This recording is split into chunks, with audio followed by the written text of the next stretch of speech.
പാലക്കാട് ജില്ലയിലെ കൂറ്റനാട് നേർച്ചയ്ക്കിടെ ഇടഞ്ഞ ആനയുടെ കൊമ്പിൽ നിന്നും അത്ഭുതകരമായി രക്ഷപ്പെടുന്ന അസ്കർ പറയുന്നതൊന്ന് കേട്ടുനോക്കൂ. പിന്നെ കൂറ്റനാട് നേർച്ചയ്ക്ക് ഇപ്പോൾ നമ്മൾ പള്ളിയോടാണ് ആലപ്പുറത്ത് കയറിയിട്ട് വട്ടനാസ്പള്ളി റോഡ് ആന കയറി അവിടെ ആന പാപ്പാനെ തട്ടി മാറ്റിയിട്ട് കുത്തിയിരുന്നുണ്ടായിരുന്നു. പിന്നെ ഒരു വണ്ടി വന്നു. വണ്ടിയുടെ ഭാഗത്ത് എത്തുമ്പോൾ വണ്ടി കൊണ്ട് ചാടിക്കോ പ്രശ്നം വണ്ടി കൊണ്ട് ചാടിക്കോ പറഞ്ഞാൽ ചാടിയിടയിൽ ഞാനും വീണു. ഞാൻ വീണതിൽ ഈ ഭാഗത്തായിട്ടാണ് ആനയുടെ കൊമ്പ് കെട്ടി സ്പോട്ടില് എൻ്റെ എന്താ പറയുക ബോധം പോയി.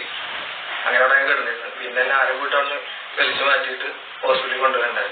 പിന്നെ ആന എൻ്റെ അടുത്ത് വന്നിട്ട് കാലോട്ട് ഈ സൈഡിൽ നിന്ന് തട്ടിയിൽ നിന്ന് നീക്കി 2 തട്ടിയിട്ട് നീക്കിയിട്ട് പിന്നെ ആന തുമ്പിക്കോണ്ട് പിന്നെ അത് ജസ്റ്റ് ഒന്നിങ്ങനെ മണത്തൊക്കെ എന്തോ ചെയ്തിട്ടുണ്ട്. എന്നിട്ട് പിന്നെ ആന തിരിച്ച് പോകണ്ടായിരുന്നു. തിരിച്ചു കഴിഞ്ഞാൽ പിന്നെ ബാക്കിലൊന്ന് വലിച്ചിട്ടിട്ട് ആന പാപ്പാനെ കുത്തിക്കൊല്ലുന്നതും അസ്കർ അത്ഭുതകരമായി രക്ഷപ്പെടുന്ന ദൃശ്യങ്ങളിലേക്ക് നമുക്കൊന്ന് പോയി നോക്കാം.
പൂരങ്ങളും നേർച്ചകളും ആഘോഷങ്ങളും എല്ലാം നല്ലതാണ്.